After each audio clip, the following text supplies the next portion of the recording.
Pencet lah. Ya. Ya, transmisi Alkitab.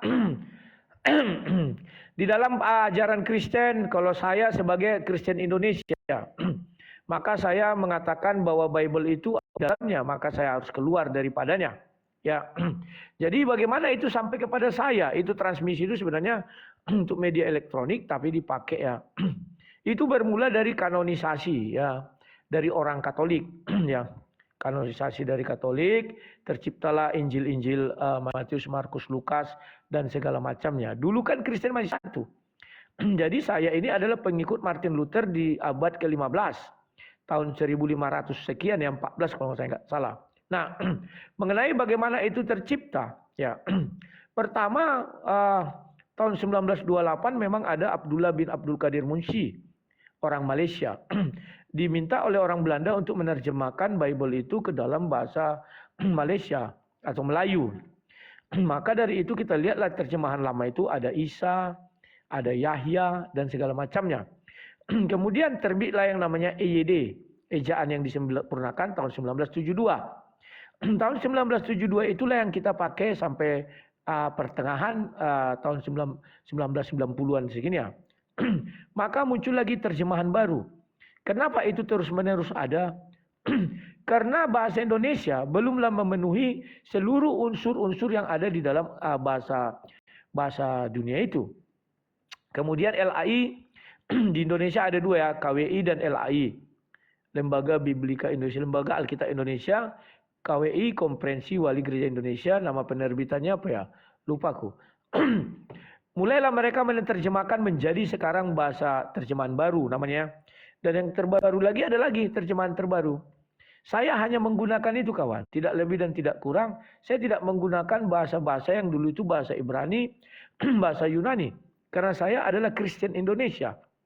Apakah Kristen Indonesia sama dengan Kristen-Kristen lain? Sama. Kristen Indonesia itu adalah sebuah agama. Agama bagi orang Indonesia.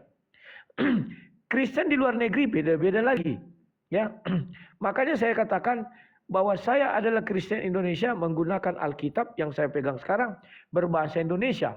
Ya, suka tidak suka apapun isinya, ya itulah yang terjadi. Itulah yang saya imani. Tidak mungkin saya beriman kepada kitab-kitab lain. Sekalipun itu dalam bahasa Ibrani, bahasa Yunani, saya tidak beriman kepada itu lagi, sekalipun asalnya dari sana kawan. Saya lebih beriman kepada yang saya pegang sekarang. Kenapa demikian? Karena itulah yang saya baca dan saya pelajari dan saya jelaskan kepada orang banyak. Ya, jadi kalau kalian berbicara tentang transmisi Alkitab, yang saya ketahui, maka kalau kita lihat di Ulangan itu ada disuruh Kejadian Keluaran. Keluaran memang ada disuruh si Musa untuk menuliskan kitab suci. Terdapat di dalam Bible itu. Jadi kalau dibilang siapa yang menulis? Musa. Musa itu menulis dan ditaruh kitabnya di dalam tuliskan itu semua. Ditaruhlah masuk dalam tabut perjanjian. Tabut perjanjian ini dibawa Yosua ke tanah Kanaan. Sekarang tabut itu di mana? Ini yang menjadi pertanyaan orang terus-menerus. Ya, tabut itu dibawa kemana? Saya pun tidak tahu di mana tabut itu. Karena saya belum pernah ke Yahudi. Tapi kalau di dalam Al-Quran dikatakan, saya belum menyeberang ke sana ya. Nanti Nandar juga gitu, jelaskan transmisi Al-Quran sampai pengantar ini. Jangan lari-lari ke Bible. Setelah itu, ada lagi perintah penulisan di Tawarik. Bahwa dikatakan, Alkitab ini tertulis atas ilham daripada Allah Bapa itu. Demikian juga di Perjanjian Baru.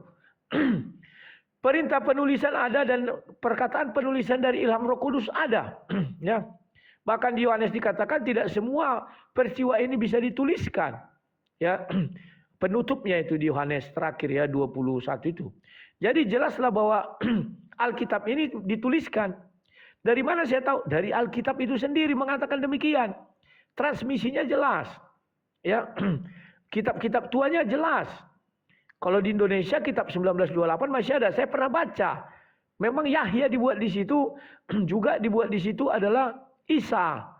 dan bahasa-bahasa lain ya. Zabur, Mazmur itu Zabur. Pernah saya baca kitab itu. Jadi itu tidak saya sangkal, memang pernah ada. Oh, habis. Ya, Jangan. terima kasih Nandar. Aduh, kalah tekad sama si Rudi. Ya, biasa itu Nandar, kalah-kalah. Ya, baik. Kau kan tidak dipercaya lagi sama mereka. Oh, jadi aku nggak dipercaya lagi sama penontonku. Baik. Iya. Ya, teman-teman, kalahkan Gantian. dia. Layar. Yuk. Ya, kita kalahkan. Kalau aku lagi ngomong, diam. Ini kan belum. Oh, belum. Kita kalahkan umat terkutuk ini kawan. Waduh, ya. Umat terkutuk. Yang terkutuk kan kamu. Udah bicara. Silakan. Mute. Bismillahirrahmanirrahim.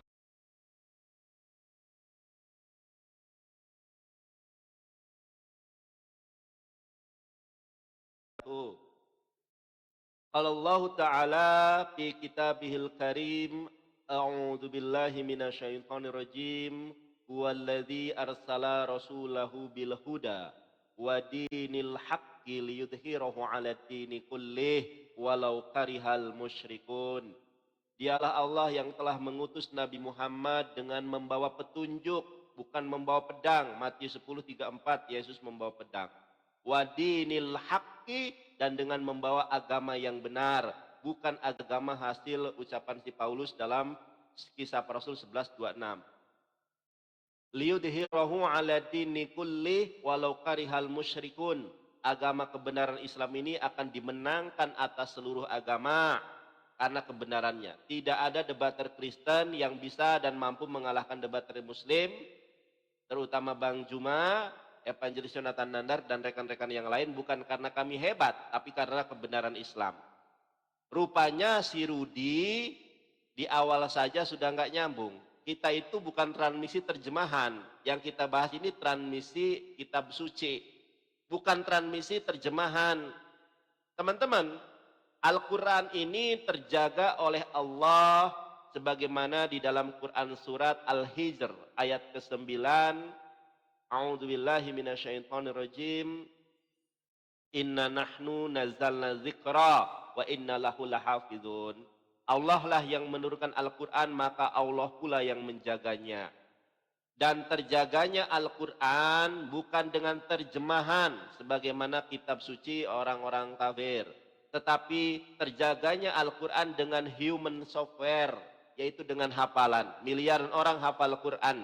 Dan transmisiatornya sangat jelas. Rasulullah SAW adalah orang yang menjadi validator dan transmisiator. Ketika Rasulullah SAW menghafal Quran, maka Rasulullah SAW menyampaikan kepada para sahabat, dan ketika sampai kepada para sahabat, Rasulullah SAW bersabda, baligul ani walau ayah, sampaikanlah dariku walaupun satu ayat. Tetapi kalau Bible tidak punya transmisiator, tidak punya validator. Jangankan kitab suci, agamanya saja tidak punya transmisi, karena Yesus tidak kenal Kristen. Begitupun Yesus tidak kenal Injil Matius, Yesus tidak kenal Injil Markus, Yesus tidak pernah tahu Injil Lukas, dan Yesus tidak pernah tahu Injil Yohanes. Kenapa demikian? Jangankan tahu penulis 4 Injil ini, bahkan yang menulis 4 Injil ini saja itu tidak pernah diketahui bagaimana menjadi sebuah agama dan kitab suci yang benar. Rudi, sekali lagi, waduh, kalah PK kita teman-teman. Kita boleh kalah PK, tapi debat pasti menang ya teman-teman ya. Tap-tap layar. Nah, Alkitab itu tidak ada autografanya, satu. Yang kedua, mereka punya kitab suci itu baru tahun 329 Masehi. Makanya ada perjanjian lama dan perjanjian baru. Sebelum 329 Masehi, mereka tidak punya kitab suci, Injil, perjanjian baru nggak punya. Makanya sebelum adanya perjanjian baru 329 Masehi, mereka memakai kitabnya orang Yahudi, yaitu Tanakh. Makanya Yesus tidak kenal Kristen. Matius 5 ayat 20. Apabila keberagamaanmu tidak lebih benar dari keagamaan orang-orang Yahudi, maka kamu tidak akan masuk surga. Kenapa? Kristen belum ada. Kalau Islam sudah ada di dalam Yohanes 14 ayat ke-27. Yesus mengatakan tentang agama Islam. Payomer ye ocua amaciah salomani masir lahim et slomiani noten lahem lohe derek seha ola mani noten lahem al nayehat lebabhem we alira semar badranai. Nah jelas ya. Jadi tolong jangan lari kemana-mana. Jelaskan kitab Anda ini punya transmisi. Lain ditanya, lain dijawab. Dudul. Dor. Kubal balik kok sampai nengel. Tunggu.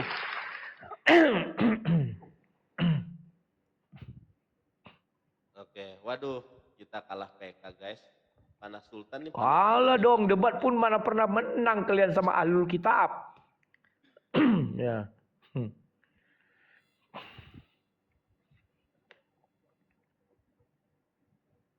Oke, terima kasih. Nandar, aku geli melihat kebohongan-kebohongan yang kau bangun dan yang dibangun oleh orang-orang pendahulu kau, muslim-muslim itu. Yang kau pegang itu kitab tahun 1924.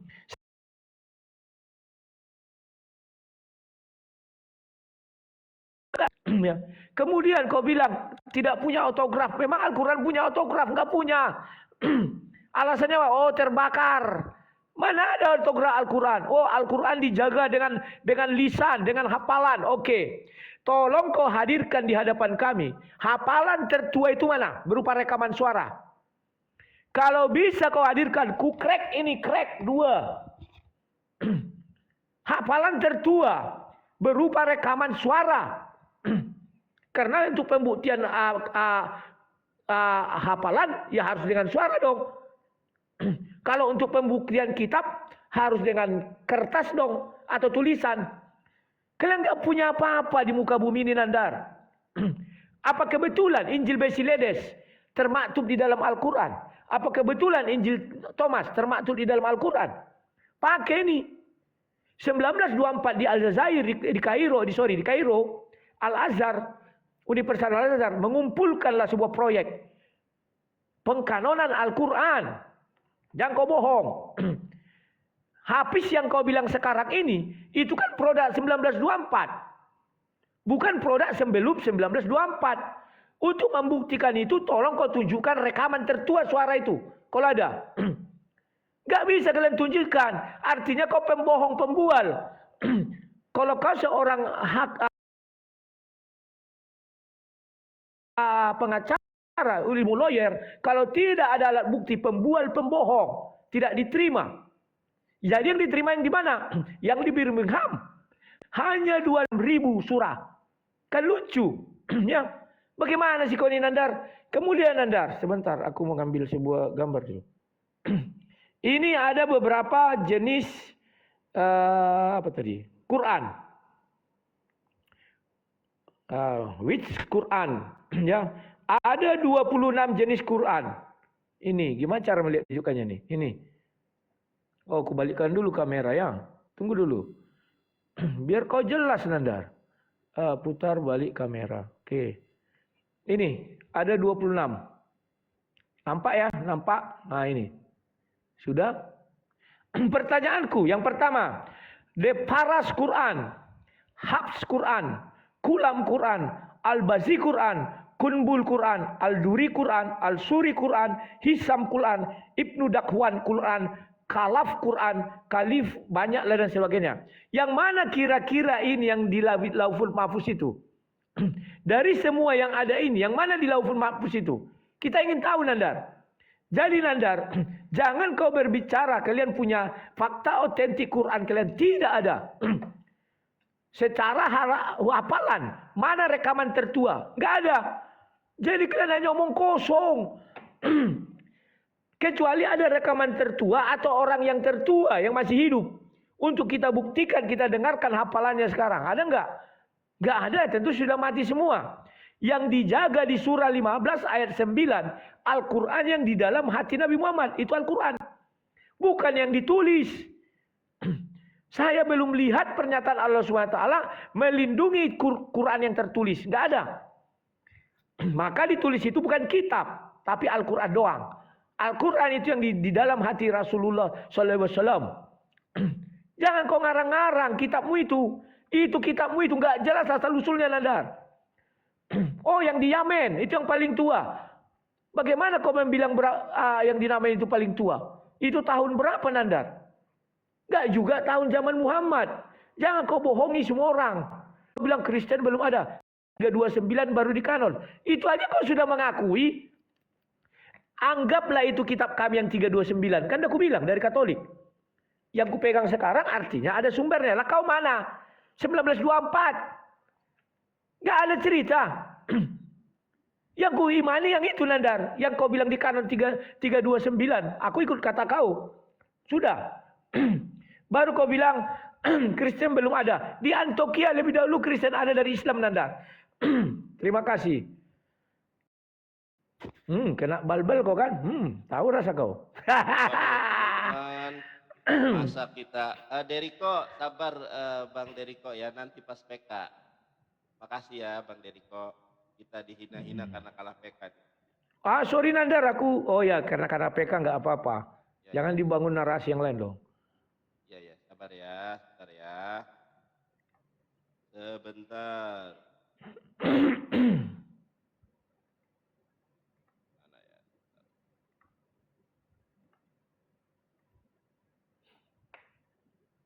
Sebentar ya Rudi ya, aku lagi ini dulu.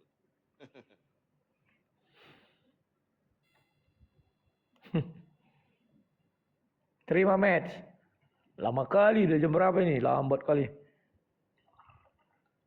Ya. Jangan tergoncang, slow. Kubal balik kau sampai nengel, ku minta rekaman tertua. Ya.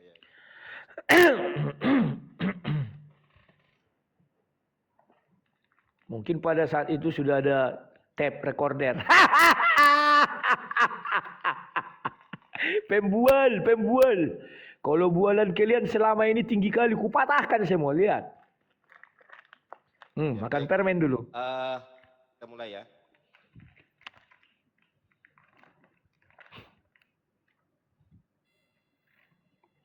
Diterima Rudi. Rudi, dudul dulu Rudi. Perhatikan Rudi. Ya. Ia menemukan alat perekam suara pertama di dunia yaitu tahun 1857 25 Maret. Jadi kalau kamu bertanya tentang rekaman, ingat bro, rekaman transmisi dalam Al-Quran itu bukan direkam begini karena alat rekam itu baru ketemu tahun 1857. Rekaman di sini adalah hafalan Quran. Ada sanad ketika Al-Quran dihafalkan, itu ada sanadnya. Nah, bukan alat rekam seperti yang lu maksud. Kemudian, tadi Anda mengatakan, Nandar, ini versi Al-Quran ada 25. Jangankan 25, Dudul. Lu nulis sampai 100 aja bisa. Itu bukan data namanya, itu resum. Kalau memang ada versi Al-Quran 25 Al-Quran, coba tunjukkan perbedaannya di mana. Ini kamu nunjukkan 25 versi tapi resum, bukan fakta, bukan data. Tunjukkan datanya, itu yang pertama. Nih Rudi, rupanya kamu hari ini harus aku ajari ya tentang data, tentang dasar ketika kita menunjukkan sesuatu. Nih aku tunjukkan ya. Kalau Alkitabmu nggak punya transmisi, kalau Al-Quranmu, Bibelmu itu nggak punya transmisi, apalagi kamu tadi mengatakan terjemahan. Wah, ngawur kamu. Nih Rudi, aku kasih tahu Rudi. Ini Alkitabmu bahasa Yunani. Jadi Alkitabmu itu berbahasa Yunani.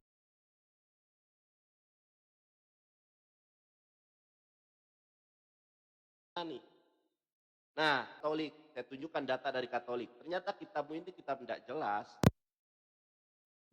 Gua tunjukkan ya. Rudi, ini adalah tafsir perjanjian baru ya dari Katolik ya. Gua tunjukkan penerbitnya, anggota IKAPI, Ikatan Penerbit Indonesia, anggota Penerbit Katolik Indonesia. Lihat nih kitab lu. Di halaman 165. Ini baru data. Lu nunjukin 25 versi cuma resum. Ya gue juga bisa bikin itu kayak gitu mah. Nih Rudi, perhatikan nih Rudi. Deriko, terima kasih. Injil menurut Markus. Pengarang sesungguhnya dari Injil ini seperti juga dengan pengarang ketiga Injil lainnya. Tidak kita ketahui. Jadi nggak jelas asal-usulnya Alkitabmu itu. Nah, kalau Al-Quran, ingat Al-Quran itu bukan berdasarkan autografa. Kalau kitabmu berdasarkan autografa karena nggak ada yang hafal kitabmu. Kalau Al-Quran memang metode penjagaannya sejak dahulu kala itu dengan metode hafalan. Ketika Islam sudah menyebar ke seluruh dunia, barulah Rasulullah SAW kemudian memerintahkan sahabatnya untuk menuliskan Quran. Tetapi tetap berpacu di dalam hafalan. Ya, metode utamanya hafalan bukan tulisan. Makanya seandainya ada sebuah keajaiban sehingga semua kitab suci hilang, maka hanya Al-Qur'anlah yang kemudian bisa dibukukan kembali. Karena dihafal oleh miliaran orang. Orang Kristen hanya berpacu kepada apa? Kepada terjemahan. Perkamen, papirus. Sekarang saya tanya adalah ya, ini biar aku tahu nih sejauh mana pemahaman tentang Alkitab. Yang pertama adalah manuskrip tertua Perjanjian Lama itu apa? Satu. Kemudian manuskrip tertua Perjanjian Baru itu apa? Kemudian kodeks tertua Alkitab Perjanjian Baru dalam bahasa apa? Ingat, jawab pertanyaan saya. Kodeks tertua di dalam Perjanjian Baru itu kodeks apa? Dan transmisinya seperti apa? Siapa transmisiatornya? Paham ya? Siapa transmisiatornya? Bagaimana transmisinya? Anda harus tahu dulu definisi transmisi. Siapa transmisiator dari kodeks tertua Perjanjian Baru? Bagaimana transmisinya? Aided, berkah selalu nih. Aided sudah lama nih gak mampir. Berkah selalu. Thank you so much Aided. Kalah si Rudi kali ini. Siapa transmisiatornya? Siapa validatornya? Dan apa kodeks tertua di dalam Perjanjian Baru? Anda jangan lari kemana-mana, jangan seperti anak buahmu yang dudul itu, si anak kotak. Jawab pertanyaan saya. Jangan berbicara tentang terjemahan, karena kitab sucimu itu Perjanjian Baru dianggap sebagai bahasa Yunani, bahasa aslinya. Jangan nangis, jangan terus berdehem. Habis. Wah, kalah menang. kita 3.000 langsung, Mbak. Meledak. Enggak apa-apa lah. Aided, berkah selalu teman-teman semuanya. Habis ini Pak Paul lagi cuti dia. Pak Paulus. Ya, yang lain-lain ya bantu ya biar jangan apa orang laknatullah ini apa namanya? Orang-orang terkutuk ini. Bukan kalah debat bilang orang terkutuk ya. Memang itu kau bilang kami kafur, kau juga terkutuk bagi kitab suci kami. Kafir itu artinya tertutup, Ayo. bukan terkutuk. Iya, kami memang terkutuk. Silakan Landar. Oh, tutup pintu dia kawan, sabar ya. Tutup pintu. Dulu ya. Biar enggak. Jangan ambil lagi ini. Jadi di luar dulu ya. Oke. Ya, terima kasih Landar. Saya sudah jelaskan Landar bahwa kitab yang saya pegang itu 1905 di kanonnya 1500-an. Berbeda dengan kitab orang Katolik. Paham itu? Saya Protestan. Kitab kami bersumber dari kitab yang dikanon-kanon oleh orang Katolik itu sendiri. Paham ya Nandar? Jadi kalau kau mau bertanya tentang yang tadi, itu kau ketanya ke orang Katolik, bukan ke saya. Ya. Kemudian Nandar, jangan kau tetap berbohong. Memang kau tahu hafiznya Al-Quran ini siapa? Siapa hafiz sapi betina? Menurut asbabun nuzulnya, sapi betina itu kata si Pak Zulkarnain kemarin diturunkan kepada Musa. Biar tahu kau itu Nandar. Jadi kitab Musa Taurat itu adalah Al-Baqarah. Sorry. Bukan kejadian keluaran keulangan imamat. Itu Taurat dalam Islam. Surat Taurat dalam Islam itu namanya Al-Baqarah. Atau sapi betina. Jangan kau ngarang-ngarang. Baca asbabun nuzulnya turunnya sapi betina itu. Kemudian Nandar, kau jangan bohong. Autograf kalian tertua namanya Birmingham 2 lembar. Di situ tidak ada nama surah, tidak ada ayat. Jadi yang kau pegang ini dari mana datang ayatnya? Kalau tidak dari bohong-bohong kau Nandar. Ya, itu datangnya dari tahun 1924. Habis-habis yang ada sekarang itu habis-habis tahun 1924. Bukan habis-habis sebelum 1924 Nandar. Orang lain bisa kau bohongi, aku jangan. Makanya kau sudah membuktikan bahwa rekaman itu ada tahun 800 sekian. Artinya tidak bisa dipertanggungjawabkan habis sebelum tahun 800-an itu. Kau pembohong, pembual. Kita bicara fakta sejarah atau fakta di pengadilan. Kau tidak punya bukti rekaman, tidak diterima. Kesaksianmu nggak diterima. Kau bicara habis, tunjukkan. Siapa habisnya itu? Bawa ke sini. Kan begitu. Dihadirkan dia. Siapa habisnya yang bisa kau hadirkan? Tidak ada kan? Maka kita buat lagu rekaman tertua. Wah, ditemukan tahun 1800. Apalagi kau sudah mengakui tahun 1800. Berarti kitab yang kalian habis sekarang ini tahun 1924 itu. Karena sudah berupa tulisan. Sehingga kalian bisa mengingat. Kau pergi cari data ke Universitas Al-Azhar itu. Ya, bah, kalah kita bah. Oh, iya ya nggak apa-apa. Tafsir. Baru yang kau buka tadi kan buku kitab tafsir, buku tafsir. Sudah jelas kau buat tafsir. Wah, ini anggota IKP, ini mau anggota hantu belau pun itu Nandar. Tafsir bagiku tetap tafsir. Aku juga berhak menafsir. Masa dia aja kau izinkan menafsir, aku nggak kau izinkan? Kan lucu kau Nandar. Kau cari kitab-kitab yang kontra, tidak kau cari kitab-kitab yang pro. Pertanyaanku tadi ku bilang, kenapa Stephen Sleeper ada di Quran? Kenapa Injil Basiledes ada mirip di Quran? Harusnya kau sadar. Lebih tua Injil Basiledes dari Quran itu sendiri. Paham kau Nandar? Kenapa Injil Thomas ada di dalam Quran? Bisa menghidupkan burung.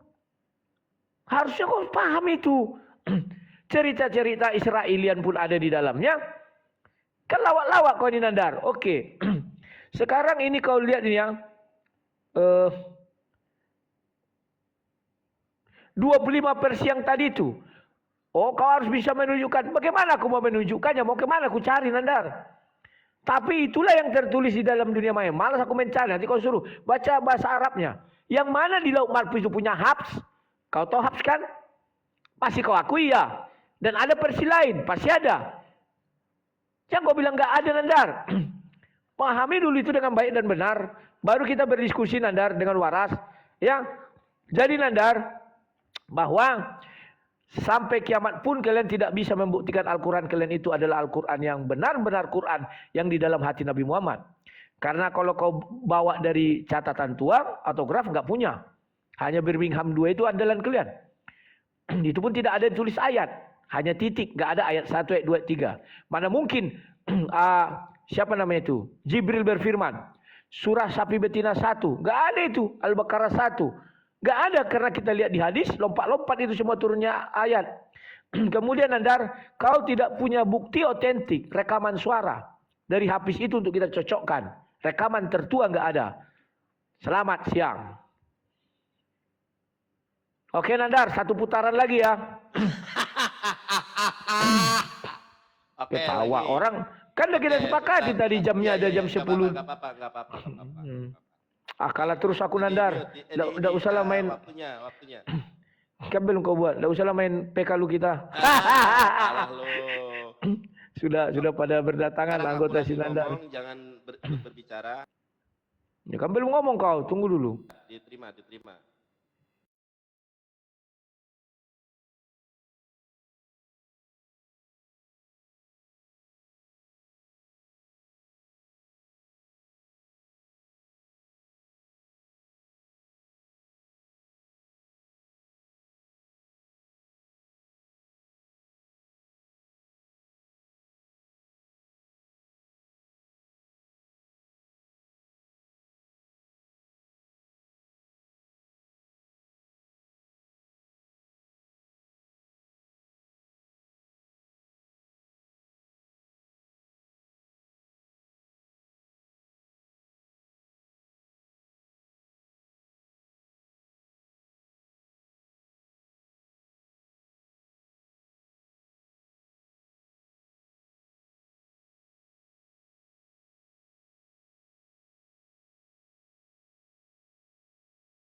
Nandar, suara nggak ada.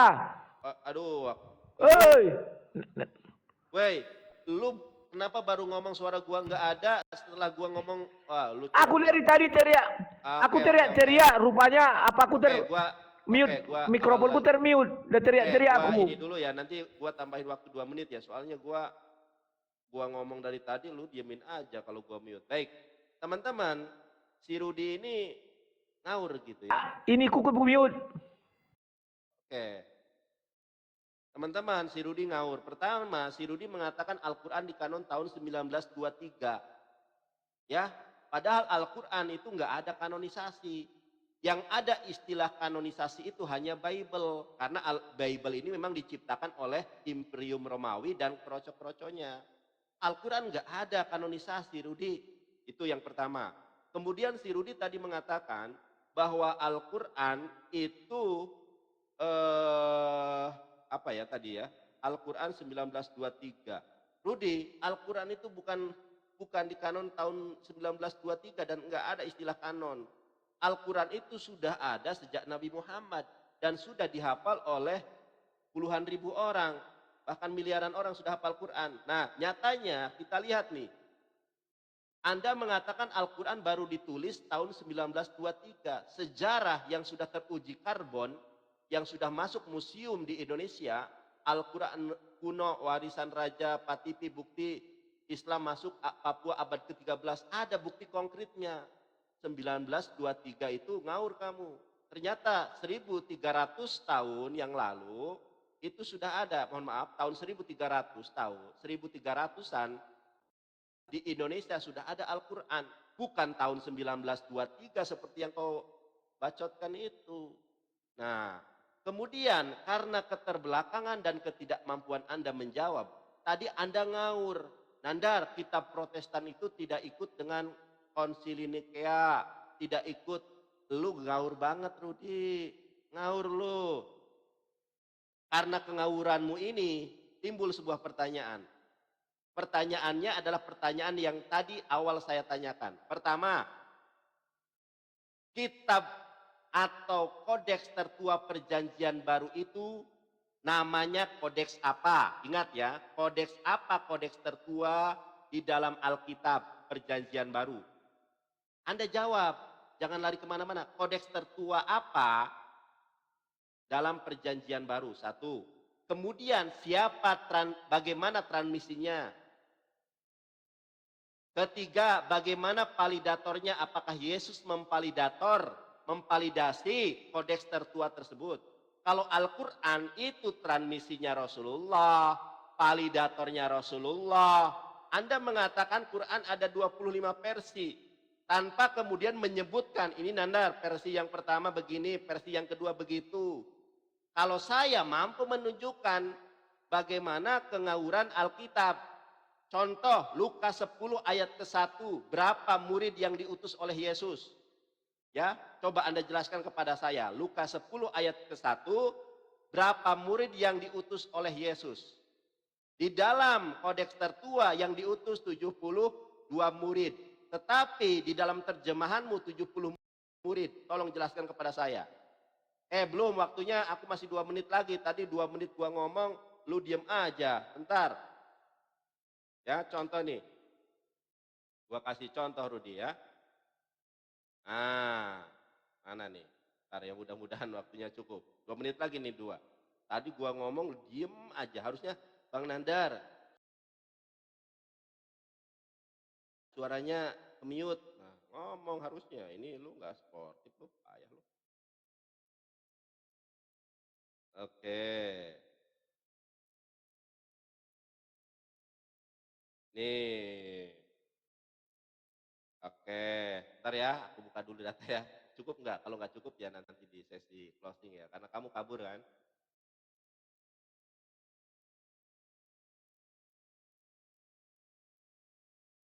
Kalau nggak cukup nanti di closing aja.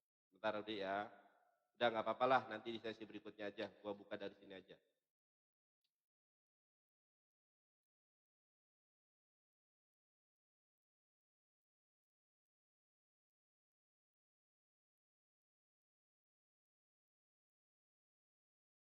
Udahlah, nanti pencet aja dulu tuh. Ya, oke. Sekarang Aku kamu tadi ya. dari teriak-teriak, kau aja nggak, Udah. rupanya punya Kamu aku sekarang mute. kamu Ya, ini kapan kita closingnya? Katanya kamu gimana? oke. Kapan closingnya? Habis ini, habis ini, Habis ini kamu habis closing. ini. Habis ini kau, habis itu closing kita. Kau dulu lah, baru aku. Kan gantian kita terus. Kau dulu, baru kita closing habis itu. Oke, Nandar. Nandar, aku itu malu melihat kau, Nandar. Sejak kapan Nabi Muhammad itu mengoreksi validasi dari Al-Quran? Nabi Muhammad aja nggak bisa baca tulis. Pahami dulu, Nandar. Bagaimana seorang yang buta huruf bisa memvalidasi tulisan? Orang lain bisa kau bohong-bohongi, aku nggak bisa, Nandar. Pahami dulu itu. Ya kau jujur, Muhammad tidak pernah memvalidasi Al-Quran karena tidak bisa baca tulis alias buta huruf. Selesai. Jangan kau sok-sokan. Muhammad memvalidasi, sedangkan Al-Quran baru dibukukan 1924. Itu biar paham kau. Kenapa 1924? Ini ku ambil literasiku, Nandar. Biar kau paham. Aduh, Nandar. Kasihan kali aku lihat kau. Belum lagi entah siapa. Kau bilang pembuktian daripada hafiznya siapa. Ini dari, apa ini? Enggak nampak atasnya ini ya. Inilah entah apa ini tadi. Terjemahan Al-Quran di Eropa apa nih? Entah bahasa apa ini ya. Edisi Kairo 1924. Ini. Edisi Kairo diterbitkan tahun 1924 oleh percetakan Bulak. Nah, kau baca nih ya. Versi cetak di antara banyak lainnya. Banyak percetakan atau upaya percetakan telah dilakukan sebelum versi ini. Di barat versi tahun 1905 ini ada ya semuanya. Hamburg dan lain sebagainya. Tapi apa dibuat sini? Di Mesir Al-Quran pertama kali dicetak tahun 1933 pada masa pemerintahan Muhammad Ali Abbas.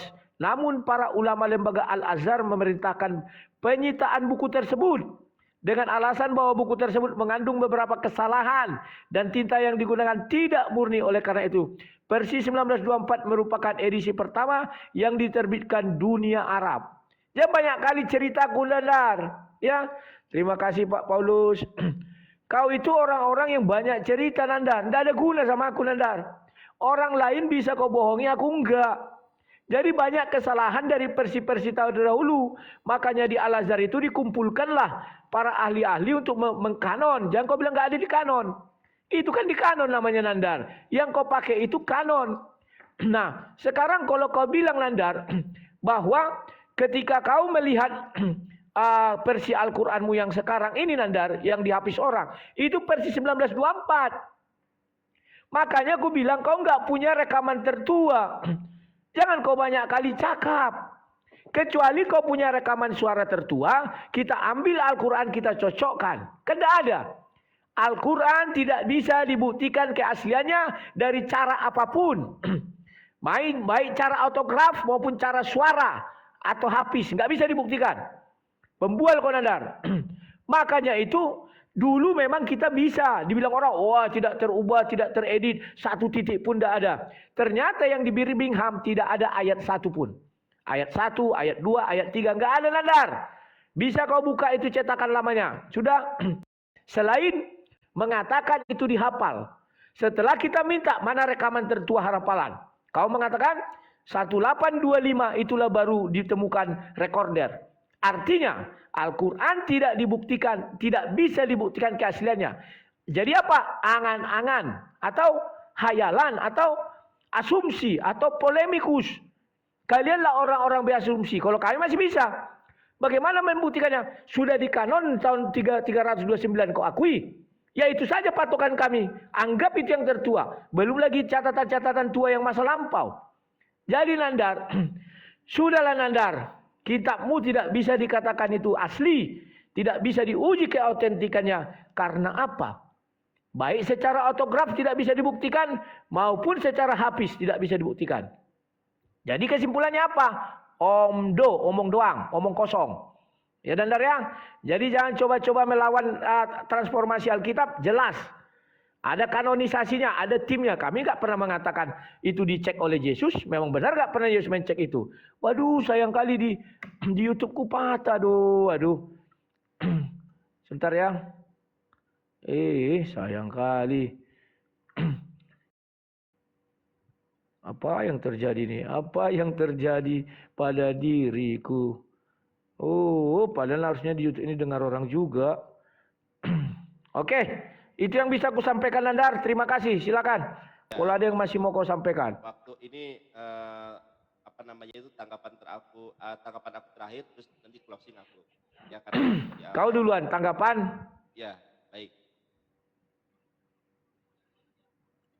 Teman-teman, ini bukti si Rudi tidak mampu kemudian membuktikan. waktu. Waktu. Mana? Belum Ya, main, belum main. Diterima. Oi, Nandar. Ya, diterima waktunya. Tunggu sebentar. Sebentar dulu. Sebentar dulu Nandar. Apa ini? Sebentar. Ya. Sebentar. Iya. Apa ya? Sabar dulu Nandar, sabar. Ini. Apaku YouTubeku putus, padahal bagus sekali ucapanku terakhir tadi tuh Nandar. Ya, bagus dari Hongkong. Tunggu dulu, masih putus ini. Dulu lah. Kenapa takut? Aku aja putus gampang di-download. Nggak tunggu. Sabarlah. Nggak, punya aku ini ada masalah. Tunggu sebentar. 1 menit aja. 1 menit aja Nandar. Sabar Nandar. Slow dikit gitu loh. Validator Nabi Muhammad. Bagaimana ketika Iya, kau siapkan dulu data kau. Ya, aku sudah siap data saya. Tapi datamu nggak ada. Aku tanya validator, transmisiator, ya kodek tertentu. Sabarlah Nandar. Ya. Gak bisa punya aku agak macet ya. Udah, emang lagi macet otak kau. Emosi, sadarlah, santai. Siapa ya? YouTubeku kok nggak bisa, ntar ya.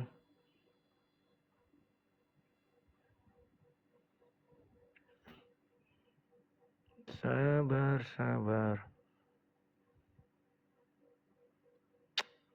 Apa yang terjadi? Sudah, kalau mau kalah, mau kabur, ngomong aja deh, nggak usah alasan ini itu. Slow Nandar, slow. Kalau slow, udah silakan. Siapa yang mau kabur? Slow Nandar, match prima. Oke, gas. Ya, si Rudi ini kayaknya kurang wawasan ya, teman-teman ya. Al-Quran yang dicetak tahun 1923 itu secara mesin. Ya, seperti Al-Quran yang kita lihat sekarang ini. Sebelum Al-Quran dicetak dengan mesin, Al-Quran sudah ditulis oleh umat Islam dari zaman Nabi Muhammad. Jadi bedakan Al-Quran ditulis dengan Al-Quran dicetak. Al-Quran dicetak dengan mesin di dunia Arab memang 1923. Ini yang kau harus bedakan, Rudi. Dicetak loh ya. Bukan ditulis. Kalau ditulis sejak Nabi Muhammad. Makanya tadi saya sudah tunjukkan. Al-Quran di Papua pada abad 13 sudah ada. Itu sudah ada mushaf Al-Quran. Kitab suci umat Islam sudah ada yang tertulis. Bedakan ditulis dengan tangan dengan dicetak. Kalau dicetak tahun 1923 ya tidak masalah. Tetapi apakah sebelum 1923 sudah belum ada Quran? Ini yang salah. Dicetak di sini yang pakai alat canggih, alat modern itu 1923. Itu pakai tulis tangan sudah ada. Bahkan ditemukan di Papua, di Indonesia abad ke-13 ada Al-Quran tertua. Ya, bunyi ayatnya sama dengan yang dicetak sekarang ini. Itu Dudul. Kemudian saya tanya kepada Anda, manuskrip tertua itu apa? Perjanjian lama, perjanjian baru, tidak dijawab. Kodeks tertua perjanjian baru itu bahasa apa? Apa nama kodeksnya? Siapa transmisiatornya? Siapa validatornya? Ditanya ini nggak jawab karena saya tahu kemampuan Anda terkait Alkitab cekak itu bahasa apa ya? Cekak itu sedikit. Sedangkan Al-Quran validatornya adalah Nabi Muhammad. Ketika sahabat berbeda bacaan Quran, maka mereka mengadu dan validatornya adalah Nabi Muhammad, ya. Nabi Muhammad menyuruh Abu Bakar, Umar silakan baca terlebih dahulu, dibacalah Umar. Kemudian Hisam silakan baca. Kata Rasulullah, Begitulah Al-Quran. Al-Quran diturunkan di dalam qiraah syab'ah dan sab'atul ahruf. Belajar dulu tentang Quran dengan membeli buku yang namanya Ulumul Quran. Nih saya tunjukkan kepada Anda. Ya, nih. Ya. Ini Anda berbicara Al-Quran nggak ngerti dan tidak mampu pengantar studi ilmu Quran. Anda berbicara tentang Al-Quran, belajar Al-Quran saja tidak pernah, membedakan antara dicetak dengan ditulis itu saja tidak tahu. Ditulis, cetak dengan ditulis tangan saja tidak tahu. 1923 dicetak oleh alat modern. Sebelum 1923 Al-Quran sudah ada, cuma ditulis oleh tangan. Hasil tulisan tangan dengan cetak sama. Saya tanya, Lukas 10 ayat ke-1 dalam bahasa Yunaninya apa? Kenapa terjemahannya berbeda? Mau saya tunjukkan? Saya tunjukkan nih, Rudi. Perhatikan ini, Rudi. Ya. Alkitabmu itu bukan hanya original, bukan hanya terjemahan yang ada tanda kurungnya. Lihat Rudi ya, yang kabur kau. Lukas 10 ayat ke-1 ternyata yang diutus oleh Yesus itu adalah Ebdome Konta 2:72. Begitupun kalau kamu tidak percaya dengan yang online, saya punya nih, yang bukunya The Greek New Testament. Nah, kita lihat nih, ya di sini apa? Ebdome Konta 2:72. Ternyata kurung kurawal. Nah, pertanyaan saya, di dalam terjemahanmu yang diutus itu 70 murid. Di dalam original teksnya 72. Yang mana yang benar dan siapa transmisiatornya, siapa validatornya. Dari sini saja orang bisa menilai siapa yang botol, siapa yang pintar. Saya tidak mengaku pintar untuk mengalahkan Anda. Orang lain sudah tahu. Pendeta manapun di muka bumi tidak sanggup mengalahkan saya. Karena saya bisa baca Yunani, bisa baca Ibrani, bisa baca Al-Quran. Anda ditanya kodeks tertua aja, gulgepan, pulungapolongo, buluhak boloho, tengarti naon-naon, tangkurak, sia. Nah, jangan, waduh, kita kalah PK. Teman-teman, ini closing ya. Jangan sampai kita kalah PK sama kaum kufar ya. Satu kali lagi, Nandar, satu kali lagi aja. Aku closing kan, makanya aku closing. Jangan. Aku dulu sekali, baru kau, baru closing. Loh. Ini kan baru jam 10.39. Jam 11 kita akhiri. Oh, jangan lah Rudi, aku mau ke Kuningan. Oke, ya udah closing lah kau, closing. Silakan closing. Jangan bicara kitab orang lain lagi ya, bicara kitabmu. Loh, takut ya. Takut. Rudi. Closing memang begitu Nandar, kan kita sudah bicara semua. Baik. Silakan. Ini aku closing, nanti Anda closing, Anda berbicara tentang Alkitab Anda, saya berbicara tentang Al-Quran saya.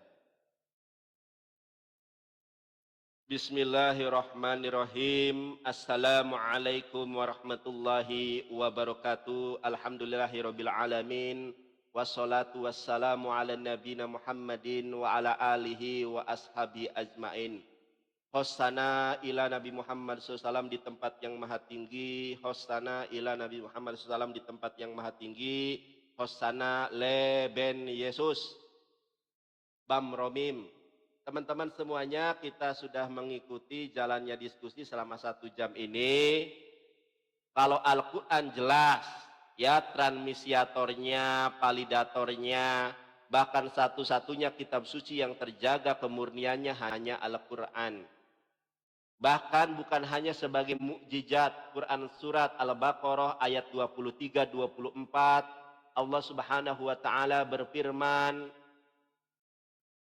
wa in kuntum fi raibin mimma nazzalna ala abdina fa'tu bi suratin min mislihi wad'u syuhada'akum min dunillahi in kuntum shadiqin fa ilam taf'alu wa lang taf'alu fatakun narul lati waquduhan nasu wal hijarah u'idat lil kafirin. Seandainya manusia ragu terhadap Al-Quran yang diturunkan Allah kepada Nabi Muhammad, maka buatlah 1 surat saja semisal Al-Quran. Tetapi apa kata Allah? Ya, walaupun mereka saling bahu-membahu membuat Al-Quran, Allah Subhanahu wa Ta'ala mengatakan, fa'ilam taf'alu walang taf'alu, fatakun narolati wa kuduhan nasu wal hijarah u'idat lil kafirin. Jika mereka membuat satu surat saja, only bell, terima kasih. Kalau mereka membuat satu surat saja di dalam Al-Quran, yang terpendek adalah 3 ayat, tidak akan mampu. Bahkan di dalam Quran surat 17, Quran surat Al-Isra, ayat ke-88, seandainya manusia berbondong-bondong, ya, bahu-membahu antara Lucifer, Beelzebul, dan Paus bersinergi untuk membuat Al-Quran, tidak akan mampu. Karena ini adalah kebenaran firman Tuhan. Berbeda dengan Bible, ditanya kodeks tertua, enggak jawab. Karena Rudy enggak ada kemampuan di situ. Ditanya siapa transmisiator dari kodeks tertua itu, enggak jawab. Siapa validatornya, enggak jawab. Karena memang Alkitab enggak ada transmisiatornya. Jadi tolong di closing ini Anda jelaskan apa-apa saja yang belum Anda jawab. Biar teman-teman Kristen tidak merasa terguncang. Karena Anda berulang kali berdebat dengan saya, Anda selalu kemudian babak belur. Ya, Anda dengan polos mengatakan, Nandar, Al-Quran baru ada tahun 1923. Dodol, Al-Quran sudah ada sejak Nabi Muhammad SAW. Dicetak dengan peralatan modern 1923. Tetapi ditulis tangan itu sudah ada sejak zaman dahulu. Bahkan di Indonesia saja ada buktinya. Di Papua ada mushaf tertua Al-Quran abad ke-13. Sebelum Islam datang ke Indonesia sudah ada mushafnya. Itu data yang tidak terbantahkan. Sekarang autografa Bible itu siapa yang nulis? Apakah ada? Tidak ada autografa Bible. Berbeda dengan Quran. Al-Quran rujukannya bukan autografa. Al-Quran itu human software rujukannya. Makanya dengan suatu cara kitab suci yang akan muncul kembali itu hanya Quran. Karena Al-Quran terjaga dengan human software. Miliaran orang hafal Quran. Bible rujukannya hanya manuskrip. Siapa yang nulis manuskrip? Nggak ada yang tahu. Bagaimana kredibilitas yang nulis Bible? Nggak tahu. Sedangkan di dalam Islam, jangankan Quran, dalam hadis aja ada yang namanya ada sikoh atau tidak sikohnya, dobit atau tidak dobitnya, ada ilat atau tidak ada ilatnya, ada syak atau tidak ada syaknya. Ini menentukan hadis ini sahih, hasan, doib, dan maudhu. Bagaimana kesempurnaan Islam dengan sistem transmisi. Jadi tolong jelaskan dan jangan kemudian Anda pada pagi hari ini, waduh kalah lagi kita nih guys. Si Rudy menang terus ini. Waduh, menang. Ya, terima kasih. Ya. 0, terima kasih Pak Paulus. Udah hadir Pak Paulus, habislah kau dihajar. Enggak apa-apa lah. Yang menang debat. Terima kasih 0, terima kasih kawan-kawan yang lainnya yang nggak bisa disebutkan satu persatu. Si Nandar kalah debat, kalah semuanya. Ayo langsung. Ya, silakan. Tanding, oke. Ya, Nandar, sebagai penutup, terima kasih kepada semua orang-orang yang sudah baik hati, terima kasih kepada yang sudah mendengar, dan terima kasih kepada si Nandar sendiri yang sudah mau menjadi teman diskusi saya. Di dalam dunia perdebatan ini belum ada yang bisa mengalahkan sang debaters, ya. Bahkan saya pernah menantang level saya bukan kau, saya bilang, tapi Tuhanmu. Ya, jadi saya pernah bilang sama seseorang seperti itu.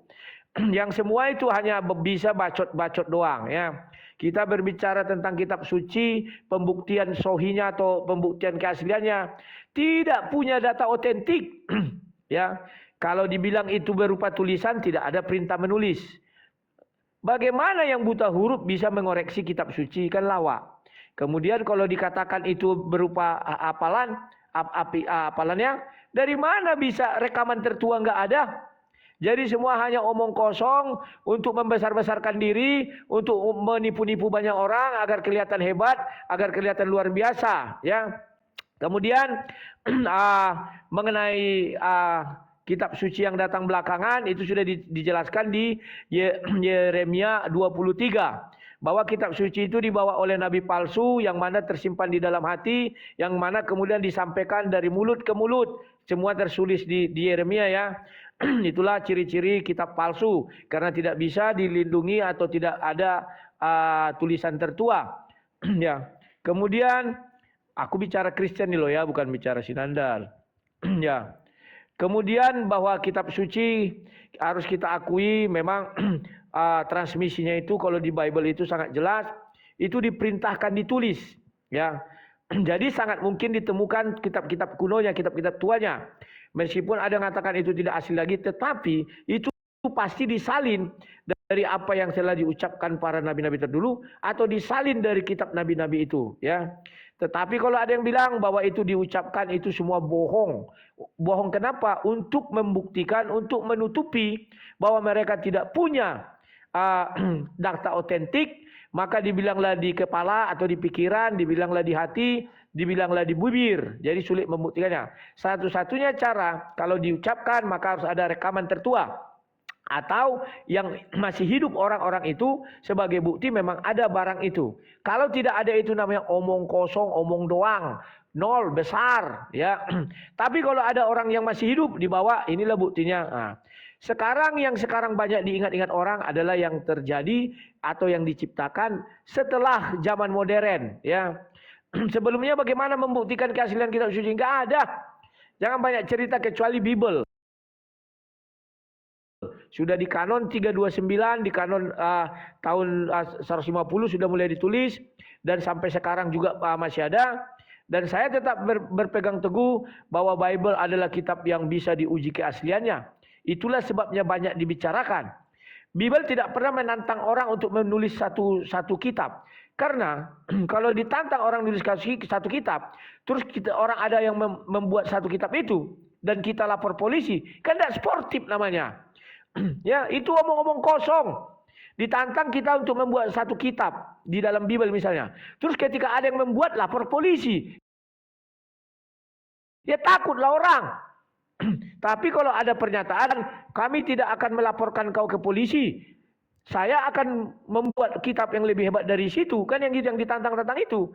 Tapi Bible, puji Tuhan, tidak ada mengatakan itu. Kenapa tidak dikatakan? Karena ini berasal dari Tuhan. Tidak mau dia mencobai Tuhan itu sendiri dan tidak mau mencobai manusia. Andai kata kita mencobai manusia terus ditangkap, terus di seluruh dunia nanti mengejar dia, seluruh dunia menghalalkan darah dia, ya bukan karena nggak bisa membuat kitab, tapi karena takut. Berpisah antara kepala dan badan, kan takut semua orang, ya. Jadi itulah omong kosong untuk menyatakan bahwa kitabnya adalah kitab paling hebat. Maka Bible tidak mau, ya. Itu hebatnya Bible. Kemudian bahwa berbicara tentang kitab suci misalnya semua kitab dibakar. Hanya Bible yang tetap bertahan. Kenapa? Ada perintah Tuhan untuk menuliskan. Sementara yang lain itu buktinya dihafal jadi dituliskan. Alasan kenapa dituliskan takut hilang. Artinya mereka mengakui bahwa tidak akan mungkin kitab mereka ini bisa abadi, bisa ada. Ya. Tapi kalau orang Kristen ada nggak mengatakan begitu? Nggak ada. Kita nggak takut karena Tuhan sudah menjamin, tuliskan katanya. Ya, maka dituliskan para nabi dan adalah peninggalan-peninggalannya. Tapi kalau ada yang sok-sokan, wah nggak usah kau tuliskan katanya. Tapi ada kitabnya. Kenapa ditulis? Ya banyak yang sudah mati takut hilang. Berarti mereka mengakui bahwa kitab mereka bisa hilang. Terima kasih. Terima kasih Pak Paulus, ya.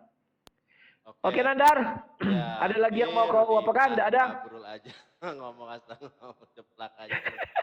Mana ada buat Al-Quran polisi kata Al-Quran ini emang semua dunia ini mengacu pada tidak percaya kau? Indonesia. Quran ini di dunia. Enggak percaya kau biar ku buat. Silakan makanya halal darah dia nanti seluruh dunia akan seluruh dunia akan mengejar. Aku jamin. Enggak usah kau enggak bisa jamin. Enggak, kau enggak bisa jamin. Oke. Enggak bisa kau. Aku jadi kau aja coba buat Quran dengan aku masih kalah. baca. Sudah, Baca terima Arab aja kasih. nggak bisa, Sampai gimana jumpa baca? Nandar. Oh, kabur. Halo, Kabur. sampai jumpa Nandar. Kabur. Jangan Kabur. nangis. Kabur dia. Jangan nangis Nandar. Mana ada orang Aku nggak dilarang nangis. membaca Quran. Kalau mampu